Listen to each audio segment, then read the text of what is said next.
This next video is coming to you from a man by the name of Drinkable Brian on TikTok, and he says that he wants to start a series called White Black History. Check it out. I want to make a series here on TikTok and call it White Black History, because as a white person, I know we don't get taught the truth. Not in America.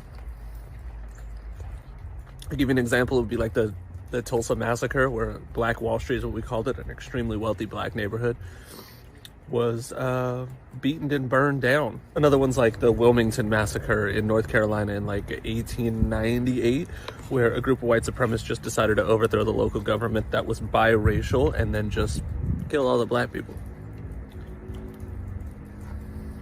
Show me that in your history book. Or you have like the CONTOPRO and like the targeting of black leaders from like 1950 something to 1971, where basically it was an FBI initiated program that was designed to infiltrate and target black leaders, black communities, anybody who was really outspoken against things. That we just don't learn these things. Like literally the FBI and the CIA have been involved in the disparagement, displacement, and eradication of black people and their wealth for ever. Then when somebody brings it up, we sound crazy because you haven't heard it in a textbook in 6th grade. Why would we teach you you're the bad guy? It's crazy. It's crazy the amount of things that we don't get taught that are actual things. There was several black towns that were drowned. Drowned. Think about that for a minute. Do you know how much work and effort it takes to drown a town because you don't like what they look like? Oscarville, Georgia, Choctaw City, Alabama, Seneca Village in New York, more recent, Cowalinga, Alabama, Freedmen's Towns in Texas. So as you saw there, he was actually talking to his fellow white people about white black history, right? And he says, did you know, right? And he told them about all of the massacres and the drowning of black towns and the organizations that were made like COINTELPRO to take down black organizations like the Black Panthers. And so I always say we need more of them to educate their people on their history in regards to black Americans, because it is their history. I always say it's not black history, it's American history. And I like his probably better, white black history, right? Because when white people think of black history, they're often told about the nice, cute, fluffy things, right? Like Harriet Tubman.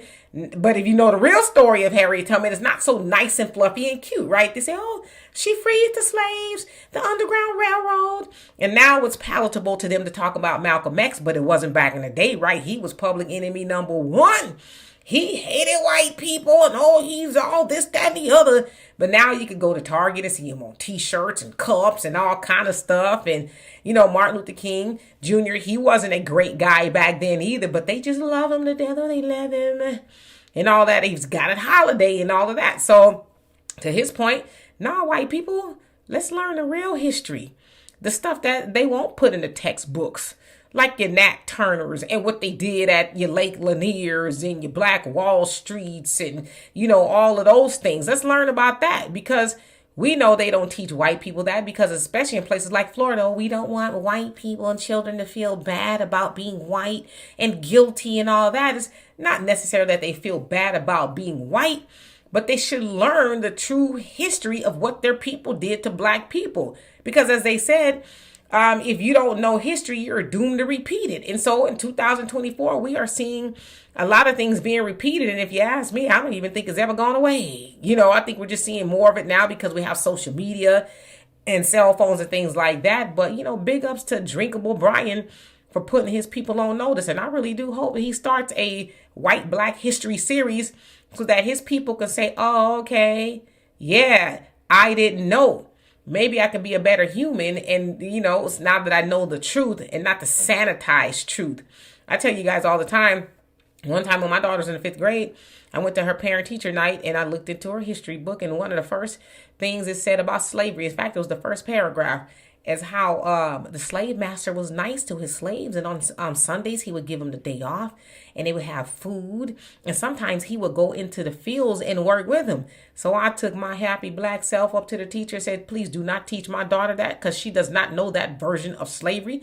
Now, if you want somebody to teach it, I'll be more than happy to come up in here and tell them, as you know, on the 5th grade level, of course, the truth, but do not teach my daughter that.